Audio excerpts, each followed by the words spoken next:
I'd like to introduce you this afternoon to Mark Goldman, who is absolutely brilliant at this time of censorship within websites, social platforms. He's opened one. It's called Haps, H-A-P-P-S. It sounds very happy and it's black and pink. So of course I was immediately attracted to it. But anyway, those are my favorite colors. So Mark, tell me about your website, because it's really exciting, isn't it, to open one? Oh, it's phenomenal. I mean, Amanda, basically the idea behind Haps was that media is controlling too much the experience that people are having around the world of each other, and that we needed to create a platform that allowed people to have a human connection and not be filtered by the media. Yes. And so it really came out of experience that I had previously building Sky, actually in Latin America. You did that? Amazing, incredible. And I was traveling to Colombia quite regularly. This was in the late 90s. Yes.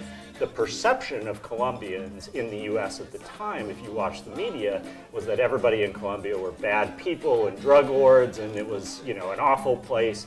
And my experience being on the ground there was just couldn't be more different. The people were amazing. I had the best time there. I met people just like me and you.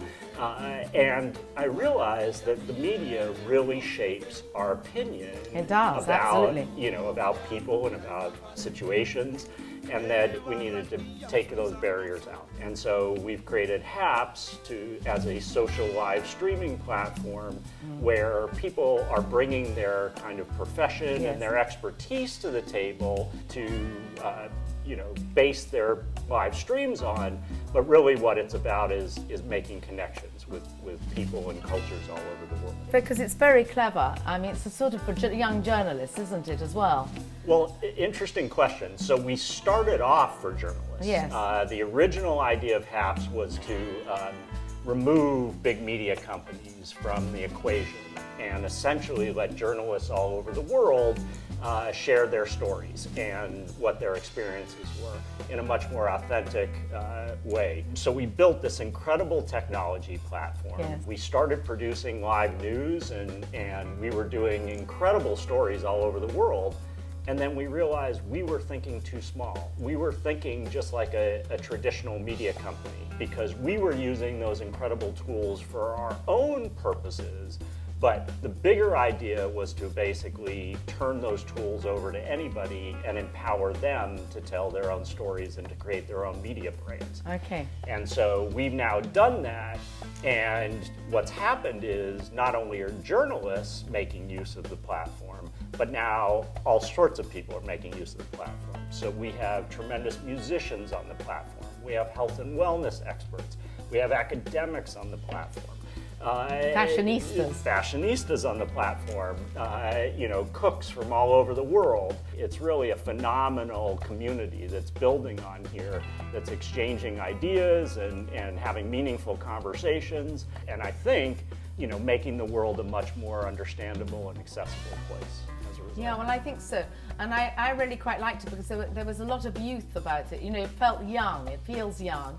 It's also very lovely to look at. You're also paying these people to put their content online, which is Correct. Quite extraordinary. And to log in, because every time it's a great present. So you log in and you get sort of, 5 coins or something. It's so exciting. You get, oh my God, I'm going to log in tomorrow morning. It's very good actually, isn't it? That's the goal, is to reward people for participating, give people the ability to support the creators. So kind of second motivation behind this is we really felt that media is getting skewed by being driven by advertising. By having the financial model be ad supported, you really are making decisions for ratings purposes. Absolutely. And becoming more salacious as a result, rather than talking about the issues authentically. And that there's no truth left. There's no truth. I mean, you're basically playing to the advertiser. And what we feel is that a much more sustainable and appropriate model is for the community and the audience to support the creators directly. And that way, they can choose who they think are doing worthy things and bringing value to their lives, and the creators can make a living and support themselves financially. And so we've structured the whole platform to make it about that relationship as opposed to make it about driving eyeballs and algorithms associated with that, so that the advertisers have a place to play. Okay, so what do you think will happen in the future? I mean, will you be, you horrified, let's say, a whole lot of Trump users suddenly get onto your platform, or a whole lot of Biden users? Do you go to politics, or do you not? What do you do with that group that love putting all their content on and arguing day and night? Sure. How do you deal with that? Yeah. So we have within Haps terms of service, which every platform has. But we also have community guidelines. And basically, this isn't about one political side or the other. This is about civil discourse. People can disagree about positions that, that's part of the world we live in, as long as they present themselves and have the conversation respectfully. Okay, so that's cool. And that's what Haps is built on. Now, sometimes those conversations don't happen respectfully, and we let the people know that that's not acceptable. And if they keep on with that behavior, we do ask them to leave the platform, because that's not what we're trying to build at Haps. Absolutely. And it's not a political thing. It's about the way they're presenting ideas and having that conversation. Okay. So how do you feel about things like Twitter and Facebook? Their censorship ideals. I think it's quite terrifying, actually, what's going on. Do they blackmail you? I mean, do they come along and say, "Hey, Mark, we're going to stop you"? Do you have a lot of pressure, or you don't because of the guidelines and people listen to them? Like any social platform these days, we certainly have our work cut out for us to make sure that this platform is a safe platform, is a place that people feel comfortable participating. But I think we have the advantage, Amanda, of starting with that ethos. We started from the ethos of a journalism perspective, and I think, as opposed to Facebook and Twitter, we're not trying to put the genie back in the bottle. They kind of started off just letting anything go, and now they're trying to impose rules on it and they look structure. Bad. And it's very hard to do that. It's very hard to change a culture. It's very, in anything. Exactly. You can't easily change people's brains. I mean, if they've been, putting funny Twitter comments for a long time about political creatures, of course they're going to be addicted to it, because Twitter has something. I've been banned from Twitter, in fact. Yes, I was banned. I was banned for a very small thing, really, but I was banned, and it's tricky. Because you're so addicted to putting your ideas up on there, and it was a brilliant platform until they decided to censor it. And I understand why they censored it, because it was quite vile in lots of areas. Well, I think it was kind of toxic. Yes. I mean, I think those platforms created an environment, and truthfully, that goes back to what I was saying earlier. It's really driven by the ad-based nature of those platforms. That people were encouraged to post things that were outrageous. Outrageous, in because 26 they letters. Got a lot of views and a lot of engagement. Exactly. And Twitter made a lot of money off of it. But I think it created a structure and a framework for conversation that wasn't healthy. And now they're trying to put the genie back in the bottle, as I said, and everybody's up in arms because that wasn't the basis that they set it up as. Whereas it was meant to be freedom of speech. Exactly. I think. Whereas we at Haps, we've kind of defined the boundaries up front, and everybody can clearly see it, and they can decide whether they want to participate or not. We actually, my co-founder is a big Burning Man guy. Of course, I thought so. Yeah, and he said, people's perception of Burning Man is that there's no rules at Burning Man. Anything goes. And it's really quite the opposite. There's over 350, 400 rules for Burning Man. You can see them all listed.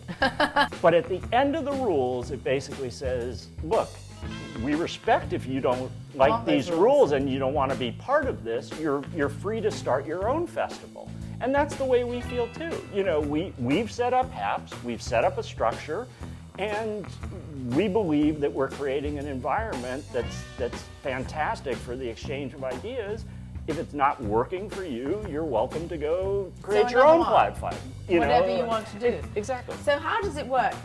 Do you film from the platform, or can you upload videos? How does it actually work? Yeah, primarily it's a live streaming platform. So there is a website, haps.tv, that you can go to, and there's a go live button in red at the top. And through that, there's actually a production studio that you can use, and you can create fairly TV quality production there. You can have multiple people on, you can switch cameras, you can roll in videos and images, all sorts of capabilities that make you a professional TV producer. That's one way of doing it. The second way of doing it is we've created mobile apps, both on iOS and Android. Yes. And you can live stream from those mobile apps. You can invite other people to join you in those broadcasts. You can add all sorts of elements into those broadcasts as well. So it's really pretty friendly to use. It's a sophisticated platform. It's a very sophisticated platform. There's a lot going on behind the scenes of the platform. Yes, and how many people of you are involved? I mean, in the artistic, because there must be a lot of people, because you must have all different abilities. So how's it working? Are you working it from here, or are you working it, in an office? How does it actually perform its duties? Yeah, it's an exciting question. I mean, like most companies these days, we were in an office originally, yes, and now we've all been working remote. Exactly. It actually works fantastic. I mean, we have people all over the world who are contributing to this, either on the technology development side, yes, or the marketing side. And we're regularly in communication over Zoom and other means. But so you don't need an office. But right now we don't have an office. Well, I think that's brilliant. So it's entirely modern. It is. It's incredibly modern. It is. Where do you see its future? I mean, are you going to be hugely rich, and so are you going to be like Bezos and the technocrats? Are you going to be like, look, you're itching. He's itching. He doesn't know what to say. How do you see it in the future of technology, platform? I mean, look, obviously we are looking to build a big business, yes, and we believe that this is going to be a very, very big business. But it's a business that also has a social mission behind it. And the mission is to connect the world, break down the barriers of misunderstanding that exist, and really allow people to understand each other. That's brilliant. So has China stopped you yet or not? I mean, have they stopped you? Have the CCP been ringing your doors or not really? Yeah, it's actually funny. So we do use some tech providers that help us with various parts of the business. Yes. And they actually are not able to operate in certain countries like China. So we can't currently operate in China because of them. No. But they haven't come after us directly. How do these platforms work? I always like to understand them because it goes into the ethos, but you don't really know how they're going. And so the platform's here, and then it goes into a cloud, I presume. Yeah, it's all done on the cloud. We have no major servers in some room that we're operating. It's amazing what's possible these days. And yes. It's really allowed companies like ours to get going without massive investment and people yes. On the project. So it's incredible idea. It really it's an incredible thing, and it's incredible what's possible these days. Well, thank you very much. At least we know there's another one out there, another platform out there which we can go to should we be knocked off the others, provided we're good. Brilliant. Whatever that means, but I'm sure you look very nice, and I'm sure it's all going to be absolutely fine, and I'm sure it'll be a brilliant idea, and I think it is anyway because I use it. So thank you. Fantastic. Appreciate it, Amanda.